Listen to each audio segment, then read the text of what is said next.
አይጥጋብ አሉ ወንዶች። እንዴት ነው እንዲህ የፈላባችሁ ግን? እንዴት ነው እንዲህ በቃ ውጥርጥር ያደረጋችሁ ጥጋብ? ኧረ ተው በረድ በሉ፣ ቀስ በሉ የቡታጅራ ወንዶች፣ ቀስ በሉ እንዳትረጋግጡ ነው። የምሬ ነው። ጉድ እኮ ነው። ቢኒ ደግሞ ዛሬ ሌላ ታሪክ ይዞ መጥቷል። እንግዲህ ሄርሜላ ላይ ጠፈጥፋት አለው በደንብ አድርጌ ቀጣት አለው ምናምን ብሎ ከባድ ዛቻና ማስፈራሪያ እያስተላለፈ ነው የሚገኘው። በቃ አብርሽ ከልጁና ከሚስቱ ጋር ነው መኖር ያለበት። ከሩታ ህይወት ከአብርሽ ህይወት ትውጣ፣ በቃ ትራቅ፣ አታስመስል። ሩታ እንኳን ይሄ ሁሉ አመት ይሄ ሁሉ ጊዜ ስትጎዳ ስትበደል ወጣ ሚዲያ ላይ እንደዚህ አላለቀሰችም። እሷም አሁን እያለቀሰች ያለችው እያስመሰለች ነው። ስለዚህ እጠፈጥፋታለሁ ብሎ እንግዲህ የሄርሜላን ወንድም ቀጥሮ እያወራ ነበረ። የሄርሜላ ወንድም ደግሞ አንተ ማን ስለሆንክ ነው ጫፏን ትነካትና በቴክስት እያስፈራራት ነው፣ እየዛትክባት ነው አውቃለሁ። ነገር ግን በአካል አግኝተ እንዲህ ጫፏን ነካትና አሳያለሁ ብሎ አንቆታል ማለት ነው ዛሬ አንገቱን። እና ቢኒም እንግዲህ ጥርጥር እያደረገው ነው የሚገኘው። ሲጀምር አንተ ከመቼ ጀምሮ ነው ስለ አብርሽ ማሰብ የጀመርክ? እኛ እኮ ሁሉን ነገር ትተነዋል። በቃ አብርሽ እንኳን አይደለም ለሩታ ይቅር ለሄርሜላም እንደማይሆናት እኮ እየተናገረ ነው። አይሆናት በቃ ለትዳር የሚሆን ሰው አይደለም። ገና ሩጫውን አልጠገበም። ገና በቃ ብዙ ሰዎች ጋር መድረስ ይፈልጋል። የምሬ ነው ምላችሁ። የወንድ ችግር ያለ ይመስል ሴቶችም ወንዱ ላይ መለጠፍ አይተውም። እኔ እንጃ አላቅም። አንዳንዴ ባህላችን ወጋችን አሁን ላይ ብዙ ነገሮች በነገራችን ላይ የቡታጅራ ዩቲዩበሮች በተለይ ማለት ነው በዚህ ሰዓት መድኃኔዓለም ነው ምላችሁ ከባድ ተቃውሞ እየደረሰባቸው ነው የሚገኘው። ከባድ በቃ የሁሉም ሰው አይን እነሱ ላይ ሆኗል። እስከዛሬ ሁሉም ሰው በቃ ዝም ብሎ ያገኙትን ነበር የሚሰሩት፣ ወይም ደግሞ እንደፈለጉ ተናግረው እንደፈለጉ የፈለጉትን ነገር አድርገው አይታችኋል። መስቀል እንኳን መተት አለበት ተብሎ ከአንገት ወልቆ በቃ ልክ እንደ ቆሻሻ ሲታይ ሲያዝ አይተናል አይደል እንዴ? እና አሁን ላይ ሰው ሁሉ በጣም እናንተ ላይ ነው ትኩረት እያደረገ የሚገኘው እና ጥንቃቄ አድርጉ ለማለት ነው። በእውነት እኔ እናንተ ተበድላችሁ ማለት ተጎድታችሁ ወይ ደግሞ አዝናችሁ ማየት ስለማልፈልግ አስቀድሜ ልንገራችሁ ብዬ ነው። ከድርጊቶቻችሁ ተቆጠቡ። በቃ ሁሉም ሰው አሁን ላይ አይኑ እናንተ ላይ ነው እና የእውነት በቃ በደንብ በቃ ቲክታክ ላይ በደንብ ስራ እየተሰራ እንደሆነ የነዚህ ልጆች ህይወት የነዚህ ልጆች ታሪክ የነዚህ ልጆች ድራማ መጣራት አለበት። ከካሜራ ጀርባ የሚሆነውን ነገር በሙሉ መጣራት እንዳለበት በጣም የምሬ ነው። እግዚአብሔርን የሚያጣራ አካል እየተላከባቸው እንደሆነ እየተረዳው ነው፣ እየሰማው ነው ያለሁት። ልንገራችሁ ብዬ ነው። አብርሽ ለማንም አይሆንም። በቃ ባጭሩ እዛችም እዚችም ነው መሮጥ የሚፈልገው። አላደኩም፣ ገና ለትዳር አልደረስኩም፣ ዝም ብዬ ነበር ትዳር ውስጥ ገብቼ የነበረው፣ ስለዚህ አሁን ወጥቻለሁ ብሎ ሲበቃው በቅቶኛል ብሏል። እና ህይወት አንድ ሰው ሲበቃኝ በቃኝ፣ አንዴ አለው አንዴ የለውም ማለት አይችልም። በእርግጥ አንዳንዴ ሲበቃችሁ ይበቃል በቃኝ ብሎ ሊሄድ ይችላል። ግን ሩታን የተወው ከሄርሜላ ጋር ለመሆን ከሆነ ነገ ደግሞ ሩታን ሄርሜላን ትቶ ሌላ ሴት ጋር ለመሆን ሄርሜላን ትቶ ይሄዳል ማለት ነው። ይሄ ነው ያለው ነገር እና አብርሽ ትክክለኛ ህይወት እንዳልሆነ ሁላችንም እናውቃለን። በቃ ሄርሜላም ሩታን በቃ እየሰራችሁ ያላችሁት ነገር በቃ አላደል የእናንተ ቀልድ ነው። ከነ ልብስ እንኳን አይታችሁ ከሆነ ማች አድርጋችሁ ነው ለብሳችሁ የምትመጡት። የምር እንደው አይታችሁ አስተውላችሁ ከሆነ ለካሜራ የሚመች አይነት ቪዲዮና ፎቶ እንዲወጣ ተደርጎ በደንብ ተጠንቶ በደንብ ትኩረት ተሰጥቶት ልብስ እንኳን ይሄን ልበሽ ይሄን ለበስ ተብሎ በአንድ ላይ ለክተው ገዝተው ነው አንድ ላይ የሚመጡት እና በዚህ ደረጃ ነው። ግን እኔ ከካሜራ ጀርባ ስላለው ነገር ባወራ ማንም ሰው እያመነኝ እየሰማኝ ስላልሆነ እናንተ ጊዜው ሲደርስ ሰዓቱ ሲደርስ ወይ በህግ ተይዘው ሁሉም ህግ ሲጠይቃቸው የህግ አካል ሲሄድባቸው ቤታቸው እውነታውን አውጡ ተብለው ሲያዙ ሁሉን ነገር ልታውቁ ትችላላችሁ።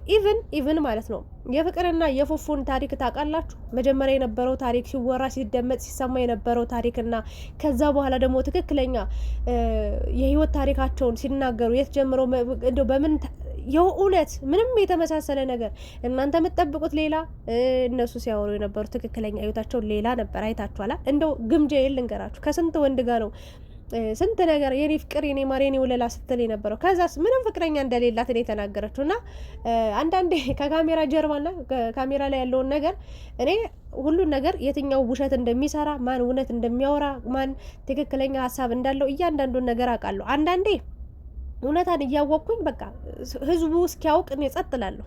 ቀድሜ ሚስጥር ማውጣት አልፈልግም። ነግሬያችኋለሁ። የእያንዳንዱን ሚስጥር እስኪ ጠይቁኝ።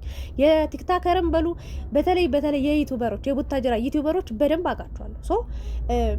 ሰው ከተናገረ ካወራ በኋላ አሁን እኔ ስለ ሀይሚ አውርቼ ነበር የሆነ ነገር እና ብዙዎቻችሁ ወቀሳችሁኝ። ግን እኔ ሚዲያ ላይ ያልተወራ ያልተነገረ ነገር አላወራም። እዚህ ጋር ሚዲያ ላይ የሰማው ሚዲያ ላይ የሚያውቀውን ነገር ላወራ እችላለሁ። በዛ ሀሳብ ላይ ሀሳብ ልሰጥ እችላለሁ። ከዛ ውጪ ሚስጥር አላወጣም። እና ምን ልላችሁ ፈልጌ ነው አሁን ላይ እኔ ከካሜራ ጀርባ ላይ ስላለው ነገር እንዲህ ነው እንደዛ ነው እያልኩ ስለ አብርሽም ስለ ሩታም ታሪክ ብፈተፍት ባወራ ብዙ ታሪኮች አሉ። ግን እኔ ያ መፍትሄ አይደለም፣ ወይም ደግሞ ማንም የሚሰማኝም የለም የሚያዳመጠኝም ስለሌለ እኔ የማወራው ምንድነው ቪዲዮ ላይ ያለውን ነገር ነው በቃ። ምክንያቱም ብዙዎቹ ይሄን ታሪክ እውነት ነው ብሎ የሚከታተሉ ሰዎች ስላሉ ከዛ አንጻር ነው እኔ መናገር የምፈልገው። በአጠቃላይ ይሄ ስራ ቢቆም እንደኔ ሀሳብ በጣም የተሻለ ነገር ነው ብዬ ነው የማምነው። በፊት የነበራቸው ፍቅር የነበራቸው ደስታ የእውነት ማለት ነው ወጣው እንኳን ውጭ ላይ ከተዝናኑ ስንት ጊዜ ሆናቸው በጣም ቆዩና ይሄ ነገር ደግሞ በጣም የሚያስጠላ ነገር እየሆነ መጣ። አንድ ለነሱ ራሱ እንደዚህ አይነት ስራ ሰርተው ተኝተው ምንም አይነት እረፍት አያገኙም። ነገ ምን እንጠየቅ ይሆን፣ ነገ ምን እንባል ይሆን፣ ተመልካችስ ምን ይል ይሆን የሚል ሀሳብ እኮ አላቸው። ዝም ብለው ቪዲዮ ይታይላቸው እንጂ ከዛ ውጭ ያለው ደግሞ ከፍተኛ ጭንቀት ነው የሚሆንባቸው ብዬ አምናለሁ። ዛሬ ቢኒ እንግዲህ ሄርሜላን እጠፈጥፋታለሁ አርፋ ማትቀመጥ ከሆነ እያለ እየዛተባት ነው። አንተ ማነህ? ሆ አርየው እንኳን አንተ ሩታ እንኳን እሷን የመጠፍጠፍ መብት የላት።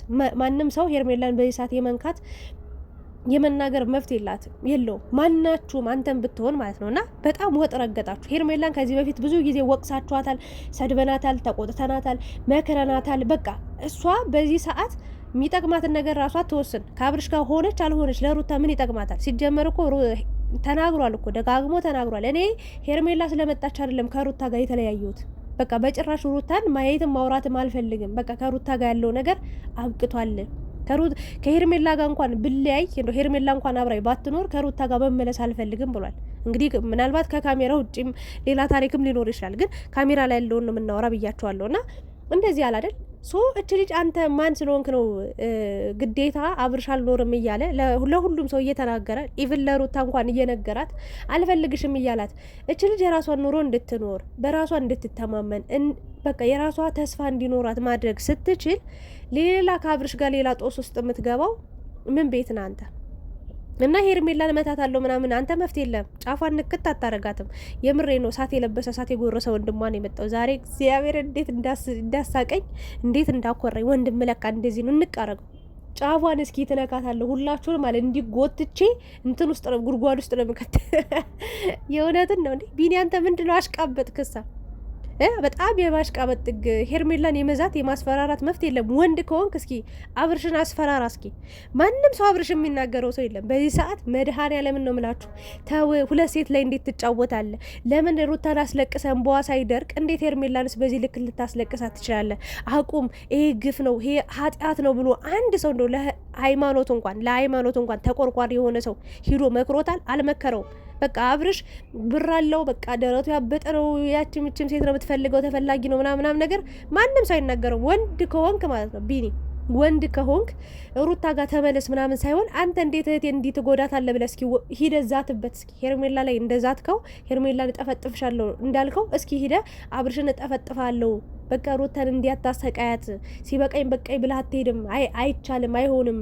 ያ ሁሉ መንገድ ካስመጣት በኋላ ያ ሁሉ ነገር ካደረካት በኋላ እንዲማ በቀላሉ ከህይወቷ ወጥህ ብቸኛ አታረጋትም ብለህ እስኪ ሄደህ ግጠም። ወንድ ከሆንክ ሄርሜላ ሴት ስለሆነች መጠዚህም ባከረዮ ትላለህ እንዴ? በጣም አበዛችሁ። ትችልሽ ምን ታረጋችሁ? በቃ እውነተኛም ትሆን ሐሰተኛም ትሆን ትክክለኛ አፍቃሪም ትሆን ትክክለኛ ስሜትም አይኖራትም እኛ የሚመለከተን ነገር የለም። በቃ አብርሽ ከመረጠ መፍቱ ነው። ለምን ድል ባለ ሰርጋ ያገባትም ያግባት። ግን እኛ እያለን ያለ ነው በዚህ ሰዓት አብርሽ ውሸቱን ነው በቃ እያስመሰለ ነው። ለማናቸውም አይጠቅምም። ሄርሜላም ከቻለች ሩታም ከቻለች ከህይወታቸው ይውጡ፣ ከህይወታቸው ያስወጡት ነው። ከዛ የሚፈጠረውን ነገር እናያለን። እስኪ ወደ ማን እንደሚሄድ እስኪ ሁሉም ሰው ይሸሸው፣ እስኪ ሁሉም ሰው ይራቀው። አንተ ትናንት ያችን ሴት አስለቅሰ መጣሃል፣ ነገ እኔን እንደማታስለቅሰኝ በምን እርግጠኛ ነኝ ይበሉት እስኪ የሚሄድባቸው ሴቶች በሙሉ። የምሬን ነው። ፍቅር ጋር ሁሉ ነገር ይበቃ ነበር። ነፂም በዚህ ልክ አትጎዳም አትሰበርም ነበር። ከዛስ ሩታ ቀጠለች በዚህ ልክ በቃ ቢሉ ሴቶች ኑሮ ይኸው ሄርሜላ ምድሉ ደረሳት፣ አለቀሰች። እና የሰው ባል ወስዳ ምናምን እያልክ ነበረ ቢኒ ማለት ነው። ከዚህ በፊት ያው እንደዛ ብለን ነበር ሁላችንም። እንግዲህ እቺ ልጅ ጎትታ አላገባችሁም፣ ጎትታ ምንም ያደረገችው ነገር የለም። የራሱ ሩታም ተናግራለች። ራሱ የሚያሳያት ፍላጎት ነበረ። ራሱ ቤት ድረስም በድፍረት እንድትመጣ የሚያደርጋት የራሱ የሆነ መልስ ነበረ። ከዛ አንጻር ነው ደፋሩ ነው የመጣች እንጂ እች ልጅ ያለምንም ምክንያት ይህንን ነገር ልታደርግ አልቻለችም ነበር ብላለች። እና ወንድ ከሆናችሁ አብርሽን አስፈራርታችሁ ወይም ደግሞ አብርሽን ከዚህ ድርጊቱ እንዲቆጠብ በሄደበት ሁሉ ሴትን ማስለቀስ፣ ሴትን ማሳዘን እንደሌለበት ተናግራችሁ እስኪ ያስጠንቅቁት። ወንድ ከሆናችሁ እህትየዋም ለሱ ነው የምትወግነው፣ ጓደኛም ተብዬዎቹ ሌሎቹም ሰዎች በቃ አብርሽ አብርሽ አብርሽ አብርሽ አብርሽ ነው የምትሉ እና የምሬን ነው። አሁን በዚህ ሰዓት የሄርሜላንና የአብርሽን ፎቶ አቀናብራችሁ በቃ ከዚህ በኋላ ሩታን አይፈልጋትም አልፈልግም ብሏል ምናምን፣ ስለዚህ ከሄርሜላ ጋር ይሆን። ምናልባት ይሄን ነገር እያላችሁ ያላችሁት መድኃኔዓለምን ልክ አብርሽና ሩታ መጣላት ሲጀምሩ ልክ ሄርሜላ የመጣች ሰሞን የእነሱን ቪዲዮ ያያችሁ ይመስለኛል። እንደዛማ ባይሆን ኖሮ ይሄንን ፍርድ አትፈርዱም ነበር። ሩታ ጋር ሲጀምር ፍቅር መድኃኔዓለምን ነው ምላችሁ በጣም በጣም የቀለጠ ፍቅር ውስጥ ነበሩ። በጣም ሩታ ፍቅር አዋቂ ናት። በጣም ነበር የምትንከባከበው። በጣም እስከ ጥግ ድረስ ፍቅር ትሰጠዋለች። አመጋገብ ሳይቀር አጎራረስ ሳይቀር ያስለመደችው ያሳየችው መንገዱን የመራችው በቃ አራዳ ያደረገችው እሷ ናት አይደል እንዴ? ያችን ልጅ ነው አሁን ላይ አልፈልግሽም እንዳላይሽ ብሎ ልክ እንደ ቆሻሻ ጨርቅ ወይ ደግሞ ቆሻሻ እንደነካ ጨርቅ አስቀንጥሮ የጣላት ማለት ነው። እና ሄርሜላ ማሁን በጣም ፍቅር እየሰጠችው ነው። በጣም ፍቅር አዋቂ ናት። ይዋደዳሉ፣ እርስ በርስ ይፈላለጋሉ። ስለዚህ አብረው ይሆኑ ብላችኋል። ነገ እንደ ሩታ ማለት ነው መጦ ነው የሚጥላት እንጂ ጥቅም የለው። ይሄን ልጅ ካሁኑ ተቆጠብ፣ ከድርጊት ተቆጠብ፣ ወደ ራስ ተመለስ። ከቻልክ በቃ ከማንም ሰው ጋር ሳትሆን ብቻ አኖር። ካልሆነ ደግሞ ትዳርህን አክብር፣ ቤተሰብህን አክብር፣ ልጅህን አክብር፣ ሚስትህን አክብር፣ ዋጋ ለከፈለችልህ ሴት ዋጋ ስጥ ብለው መምከር ሲችሉ በዚህ ሰዓት ሄርሜላንና አብርሽን እያቀናበራችሁ ወደ ሰዓት ውስጥ ጦስ ውስጥ እንድትገባ እንጂ የምታደርጓት ምንም የተሻለ ነገር አትመክሯትም ብዬ አምናለሁ። ለማንኛውም ቢኒ አንተ ሄርሜላ ላይ የመዛት ሄርሜላ ላይ ክፉ ነገር የመናገር ሄርሜላ ላይ እንዲያፍን መክፈት አትችልም። መፍትሄ የለም። እቺ ልጅ በቃ አብራው ከቀጠለችም ልትጎዳም ልትጠቀም የምትችለው እሷ ናት። ጥላው ብትሄድም ልትጠቀም ልትጎዳ የምትችል እሷ ነች እንጂ ማንንም እዚህ ጋር የምትነካው ነገር የለም። አሁን ለምሳሌ ድል ባለ ሰርግ አብርሽ አግብቷት አብሮ ቢኖሩ ችግሩ የአብርሽ እንጂ የሄርሜላ አይደለም። ሄርሜላ አፍቅሬዋለሁ ብላለች፣ ወድጄዋለሁ ብላለች። ስለዚህ አብረው መቀጠል ትፈልጋለች፣ መፍቷ ነው።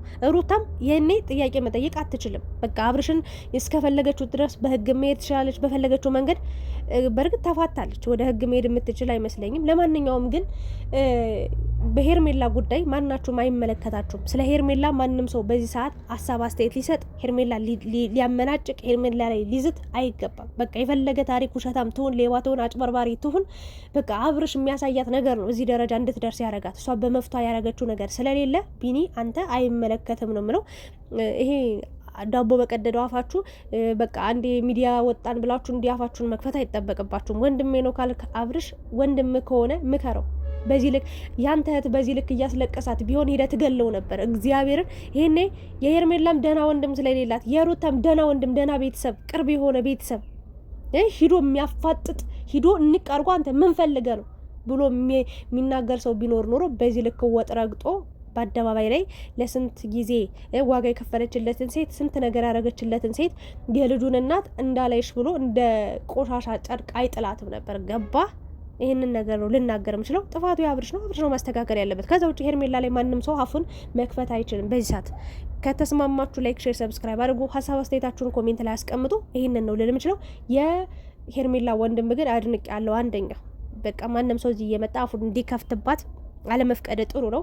ሄርሜላ በዚህ ሰዓት አርፋ ቁጭ ያለችው ኢቭን ልውጣ ብላለች። ሩታም አላመነቻትም። በነገራችን ላይ ልውጣ ያለችው አውቃ በቃ አሳዛኝ ለመምሰል ነው እንጂ ከአብርሽ መቼም መራቅ አትፈልግም ምናምን እያላችሁ እነ እዩና ፈረንጁ እያወራችሁ ነበር ለሩታ። ሩታም አላመነቻትም። በእርግጥ እዛ ቪዲዮ ላይ አምናት በቃ ሆዷ ባርባር እያለ እምባውሉ ሊወርዳት ነበር። ግን በኋላ ላይ ደግሞ እነ ፈረንጁ ሲጀነጅሏት አሁን እንኳን እኔም እኮ አላመንኳትም ነበር ምናምን ነገር አለች። ለማንኛውም አመንሻትም አላመንሻትም ሩታዬ አብርሽን ከቻልሽ መመለስ ነው። ካልቻልሽ ደግሞ በሄደበት እንዲሄድ እንጂ እንዲህ ስትቃጠሉ መኖር የለባችሁም። አሁን ሩታና ሄርሜላ የሚያገናኛችሁ ጉዳይ አለ ብዬ አላምንም። በቃ ይሄን ያለው ሀሳብ አስተያየት ጨርሻለሁ። አመሰግናለሁ።